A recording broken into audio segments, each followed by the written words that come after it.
गुरु भगवान को नमन है।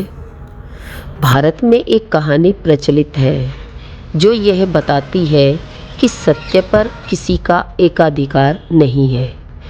जन्म से अंधे 6 लड़के अपने पिता के हाथी को स्नान करा रहे थे।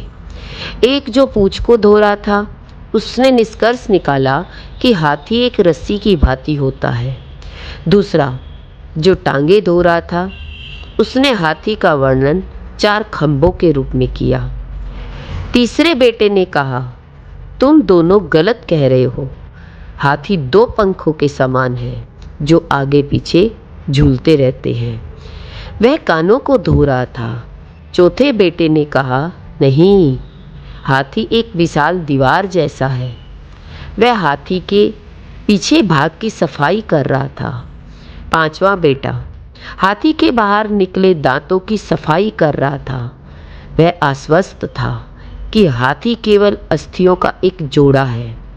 अंत में आखिरी अंधे बेटे ने कहा, मैं तुमसे कहता हूँ कि तुम सब गलत हो। हाथी एक अजगर की भांति होता है। वह हाथी की सूंड को धो रहा था। वाद विवाद जारी रहा। प्रत्येक पुत्र आश्वस्त था कि केवल वही सत्य जानता है कि हाथी कैसा होता है। पिता ने अपने बच्चों को आपस में लड़ते देखा और उनसे परेशानी का कारण पूछा। उन्होंने सारी बात बता दी और आग्रह किया कि हम में से कौन सही है। पिता ने उत्तर दिया, मेरे प्रिय पुत्रों, तुम सभी सही हो और साथ ही साथ तुम सब गलत भी हो। देखो, हाथी का स्वरूप किसी एक के बताए हुए जैसा नहीं है।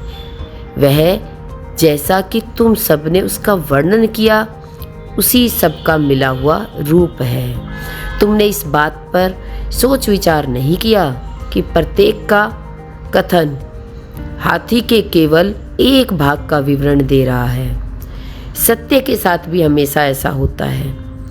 सत्य पर किसी एक धर्म का एकाधिकार नहीं है। ध्यान में निश्चलता से बैठकर अपने विचारों से आकाश को देखो और कहो, मेरे प्रभु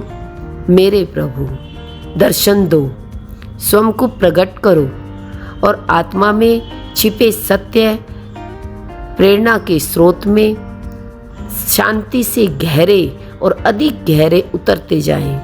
तब हमें ईश्वर का बोध होना आरंभ होता है। तब हम सहज रूप से सभी धर्मों में प्रभु का सम्मान करते हैं। इस अनुभूति के द्वारा हम अपने सभी प्रेमियों को भी अच्छे ढंग से समझा पाते हैं। गुरु भगवान के शुक्राने हैं।